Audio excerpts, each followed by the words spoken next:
Welcome to Facts for Real videos. Massive megaprojects are desperately needed to support China.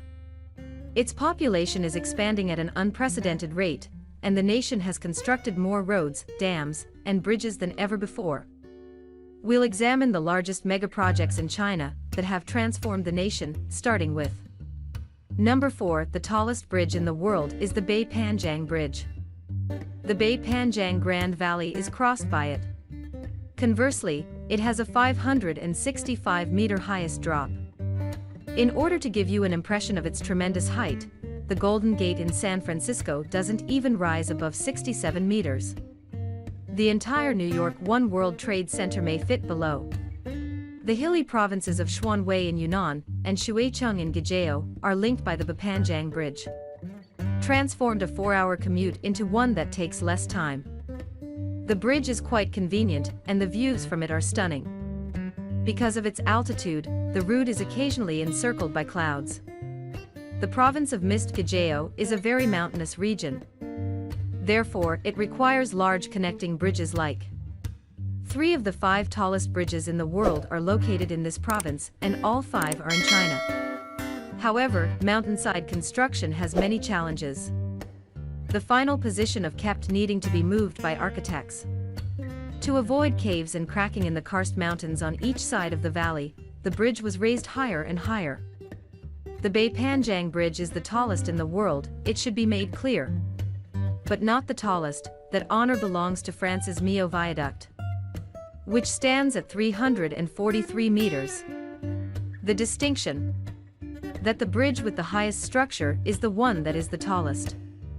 However, the deck height of a bridge determines how high it is. However, in addition to crossing rivers and mountains, China is also building extensive underwater tunnel systems. But first, let's show you this next project. Make sure to sign up for Top Luxury right away.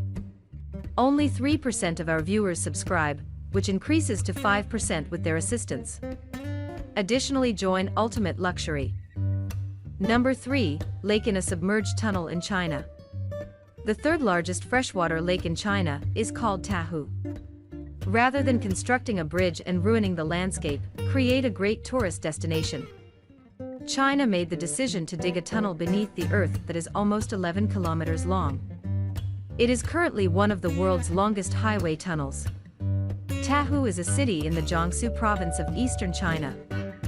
The Tahu Tunnel was developed to considerably reduce traffic congestion between Shanghai and connecting the Changzhou-Suzhou and Wuxi motorways. While in Nanjing, the weather was the biggest worry for the Bei-Panjiang Bridge. In reality, there is no reason to worry about a subterranean tunnel. The major risk of this tunnel is that the drivers can become distracted after spending so much time on a straight road. This is the reason why the road has a huge number of LED lights. Therefore, all the while, drivers will be visually engaged. Tunnels can be built underground to cover the full journey.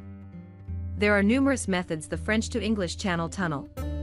Simply digging below the waterbed and building the entire Tahu Tunnel below ground were used to build England. To spread water across the region where they wished to build, they used cofferdams. This made it possible for the constructing area to be isolated from the lake and fully dry. Their construction site was merely a dried-up lake bed. Nowadays, autos essentially travel at lake bottom ventilation. Shafts were also constructed, but they are skillfully hidden crosswise.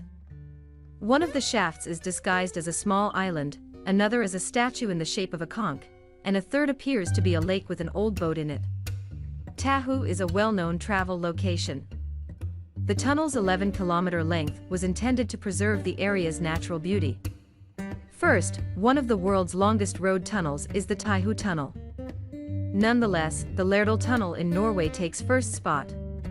China is currently thinking about rupturing between Yantai and Dalian that would surpass the existing record, and a proposed 90 kilometers long railway tunnel. All of this is a part of China's stealth high-speed rail revolution, which leads us to our next subject. Number 2. In October 2010, China's extensive high-speed rail system. In less than 45 minutes, China set a new record for the fastest bullet train in the world. 2 years later, in 2012, This train goes 200 kilometers between Hangzhou and Shanghai. The longest high-speed rail line in the world, running from Beijing to Guangzhou, was opened in China. This reduced a 24-hour train travel to 8 hours, which is a third of the original duration. High-speed rail has undergone a silent revolution in China. To put this in perspective, the nation has built 38,000 kilometers of rail since 2008. 40,000 kilometers are required to complete the circuit. The entire globe railways system is a representation of economic prosperity and a crucial component of the modern economy. China aspires to interact with the world on all fronts. Has constructed railroads in a variety of harsh environments, including the Gobi Desert and the ice city of Harbin. Even cities that have not yet been developed have lines available. Even though it won't be fully constructed until 2035, the Xiong'an area is already reachable. The intercity railways Beijing-Shanghai. Similar tactics were used by European colonizers in North America. He planned to build railway lines for villages and cities later today.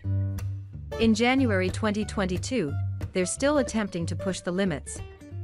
Without a driver, the Fushing bullet train conveyed its passengers.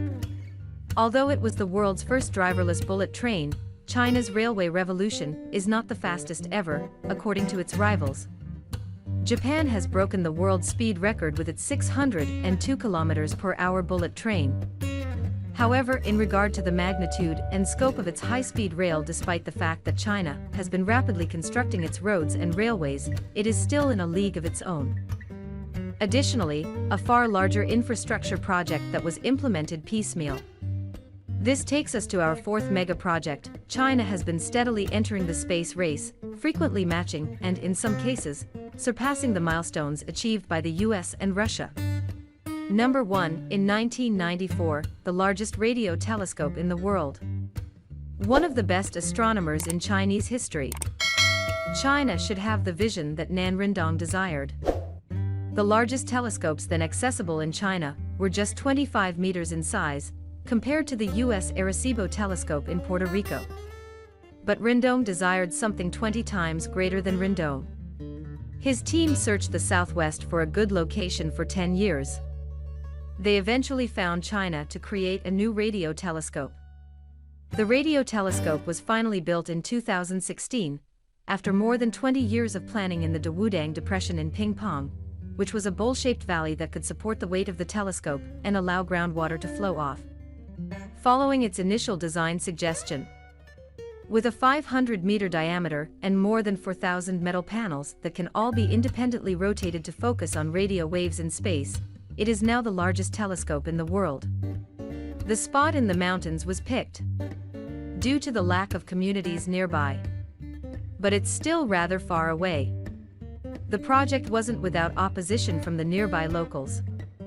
Ironically, the area had to be compensated with either money or houses. More money was spent on this move, which had a budget of about $230 million, than on the telescope itself right now. To study fast radio bursts, the telescope is being used. These are enigmatic flashes that emerge in a matter of milliseconds, but generate more energy than the sun does in a year. China is curious about who they will be in 2017. Since then, the telescope made its first pulsar finding. The cluster of powerful computers that gets 38 billion samples every second has discovered over 660 of these. The maps of the incoming radio waves created by the telescope are very comprehensive. Sadly, some academics think that these signals may be proof of advanced alien life. In 2016, Nan Rindong received a lung cancer diagnosis. Despite this crippling condition, in September of that year, he traveled 2,000 kilometers by plane from Beijing to Guizhou, where he witnessed 22 years of work and research. A year later, he was finally in action before he died. Yet this incredible telescope will undoubtedly carry on his legacy. I sincerely appreciate your attention. Please let us know in the comments below if there are any other mega projects in China or elsewhere that you would like us to cover. Watch our film about the largest mega projects in the world if you want to learn more about comparable initiatives. I appreciate you watching. Thanks for watching.